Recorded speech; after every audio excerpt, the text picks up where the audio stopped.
This is J. Randall Wilkerson, author of the Heart Failure Recovery Plan, Successful Heart Regeneration Using Metabolic Enzymes. This is part 31 of a 58-part video series. Please review our introductory video for a background on this book. We are going to cover every single chapter and subchapter of the book. The part 31 is chapter 8 under diet and covers the subject of fats.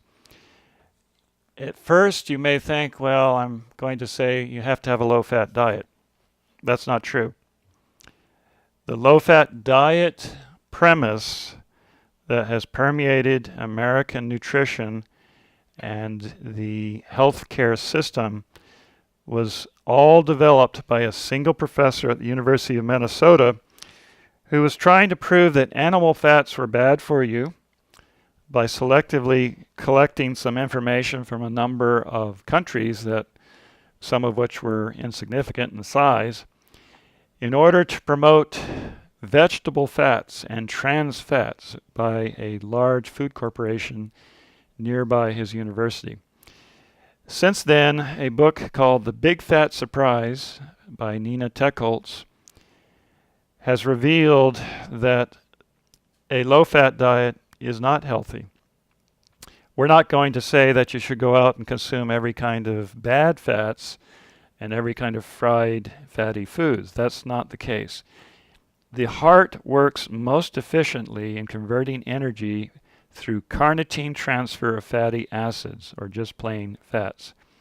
60% of the heart's energy comes from fats, and fat storage has the highest efficiency in pounds per calorie. A single pound of fat can provide 3,500 calories.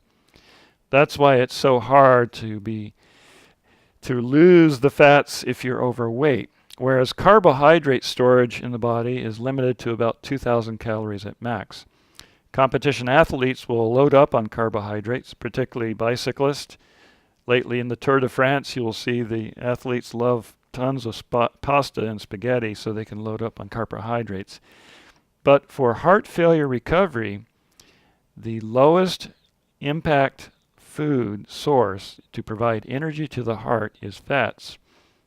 Now, fats have changed over the years.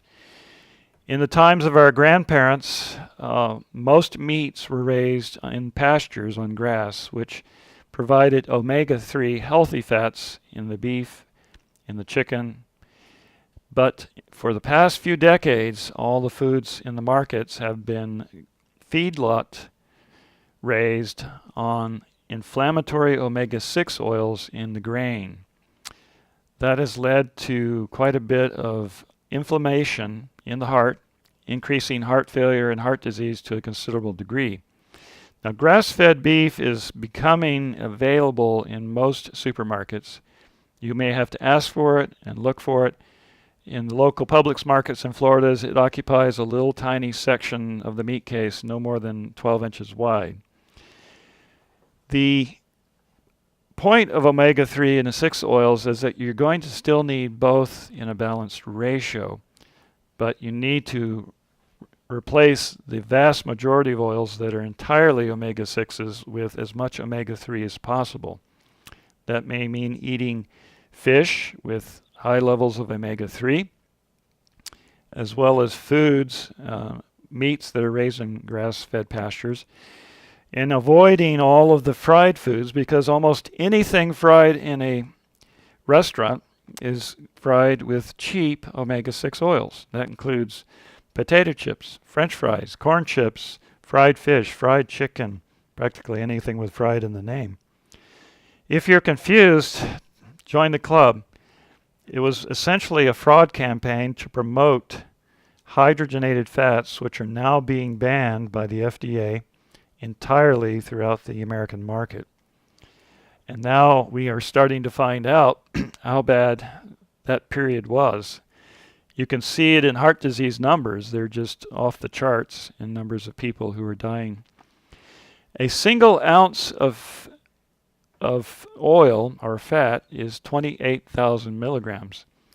So consuming omega-3 fats as capsules from the vitamin store is entirely impractical. You're going to need quantities, basically bottles that contain more omega-3s than at any time in the past. If you look at salmon, it's almost entirely omega-3 fats. So it's 1,700 milligrams of omega-3 fats in a single 4-ounce serving.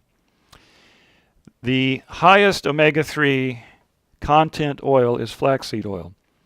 It has 3 parts omega-3 to 1 part omega-6. Its smoking temperature, that is the temperature where when cooking it smokes, is only 225, so you can only practically use flaxseed oil on salads and uncooked foods. It has to be kept refrigerated. It must be bought fresh and used up quickly because it can go rancid. So it's probably the most unstable of all the oils possible.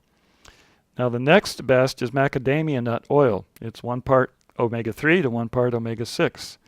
The smoke temperature is 390, so you can actually saute at moderate temperatures in a frying pan, fish, vegetables, anything. Canola oil has 1 part omega-3 to 2 parts omega-6. If you can find one that's not been genetically modified, that would be a healthy alternative, but most of the canola seeds are now part of significant genetic engineering. Hemp seed oil is 1 part omega-3 to 3 parts omega-6. Now that is a good ratio.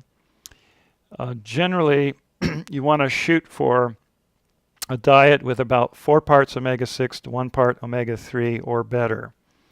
That has been found to decrease deaths from heart disease by 70% in a clinical trial reported in Biomed Pharmacology.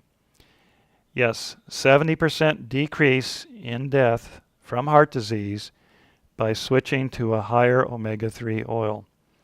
Now, normal Western diets have ratios of 15 parts omega-6 to 1 part omega-3 and higher, sometimes 50 to 1. For example, a common oil used in frying at restaurants is corn oil. It's 83 parts omega-6, 1 part omega-3, so you might as well forget any omega-3 being in it. Sesame oil, 42 to 1. Sunflower oil, 41. Peanut oil, 32 to 1. Safflower oil, 133 to 1. Grapeseed oil, 676 to 1. Almond oil, hazelnut oil, palm kernel oil, all of those are just so high in inflammatory omega-6s that they're not recommended. Essentially, olive oil on down. Olive oil has 1 part omega-3 to 13 part omega-6. However, 71% of olive oil is omega-9, which is a healthy oil.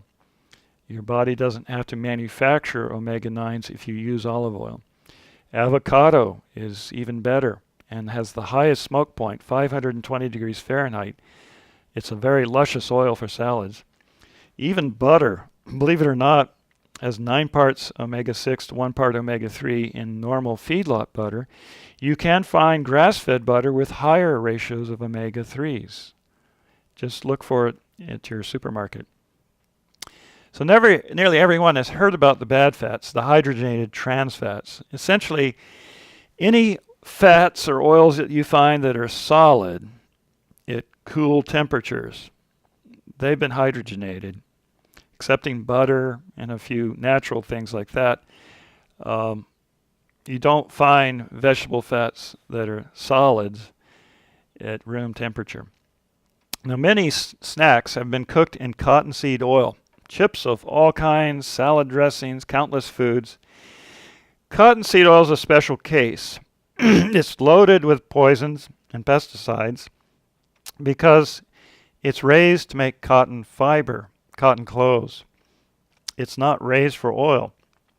So the FDA and the EPA don't consider that it's going to become a food product later because the seeds are practically free. Watch your labels. All your foods, if it has cottonseed oil, it is loaded with cyanide, trifluralin, dicofol, nalid, propagate, just all kinds of hard to pronounce insecticides and pesticides. So in summary, feed your heart on foods that provide energy that provides easy power conversion to the heart muscle. Select cooking oils that are high in omega-3s.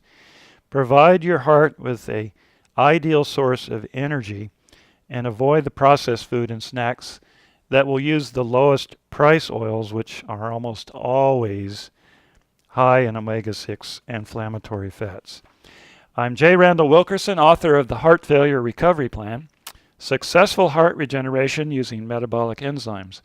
This book is available from Amazon in print and Kindle edition, from the Apple iTunes Store in the iBooks edition, from eBay in a print edition, and from the publisher, Wilkerson & Hughes, P.O. Box 777, Altoona, Florida, 32702. Just enclose a check for $24 for the book, plus shipping and handling. Thank you for listening.